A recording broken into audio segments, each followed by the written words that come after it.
Hi guys! இன்னைக்கு நம்ம எப்படி ஈஸியா டேஸ்ட்டான ஃபிஷ் ஃப்ரை பண்ணுறதுன்னு பார்க்கலாமா? இதுக்காக நான் ஒரு ஃபுல் ஃபிஷ் எடுத்திருக்கேன். இத நல்லா க்ளீன் பண்ணி எடுத்துப்போம். க்ளீன் பண்ணி எடுத்ததுக்கப்புறம், அதில நல்லா சின்ன சின்னதா கீரல் போட்டு விட்டுக்குங்க. இந்த கீரல் வந்து கொஞ்சம் ஆழமா போட்டு விட்டுக்குங்க. அப்பதான் நம்ம அந்த மசாலா கலக்கி போடும்போது, உள்ள நல்லா இறங்கும். அந்த ஃப்ரையும் நல்லா நமக்கு டேஸ்ட்டா கிடைக்கும். இப்போ மசாலா எப்படி செய்யுதுன்னு பார்க்கலாமா? இதுக்காக கொஞ்சமா இஞ்சி பூண்டு பேஸ்ட், அது கூட மிளகாய் தூள், கரம் மசாலா தூள், கொத்தமல்லி தூள், கொஞ்சமா மீன் மசாலா, அதுக்கப்புறம் கார்ன்ஃப்ளவர், உப்பு இது சேர்த்து நல்லா கலக்கி விட்டுருங்க. இது கூட கொஞ்சம் ஆயில் ஆட் பண்ணி நல்லா கலக்கி விட்டுருங்க. இந்த மசாலா ரொம்ப கெட்டியாவும் இருக்கக்கூடாது, தண்ணியாவும் இருக்கக்கூடாது.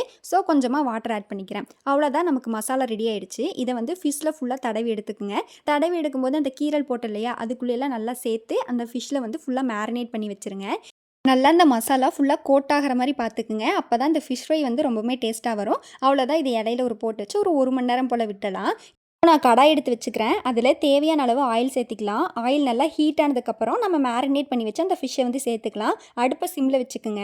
அதுக்கடுத்தது இந்த ஃபிஷ்ஷை வந்து ஃப்ரை பண்ணும்போது ஒன் சைடை ரொம்ப நேரம் குக் பண்ணிடாதீங்க, ஏன்னா தீஞ்சிரும். அதை திருப்பி விட்டு குக் பண்ணுங்கள். இப்போ இதில் கொஞ்சம் கருவேப்பிலை சேர்த்துக்கிறேன். அப்போ தான் நமக்கு ஒரு குட் அரோமா கிடைக்கும். அவ்வளோதான், நமக்கு ஈஸியான சிம்பிளான டேஸ்ட்டான ஃபிஷ் ஃப்ரை ரெடி ஆயிடுச்சு. இப்போ பொரிச்சு வச்ச கருவேப்பில, கொஞ்சமா ஆனியன், லெமன் சேர்த்து சர்வ் பண்ணா ரெடி. நான் கொஞ்சமா லெமன் ஸ்க்வீஸ் பண்ணிக்கிறேன்.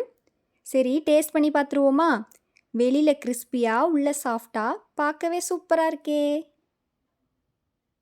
சூப்பரா இருக்கே! சப்ஸ்கிரைப் பண்ணிருங்க. Bye guys!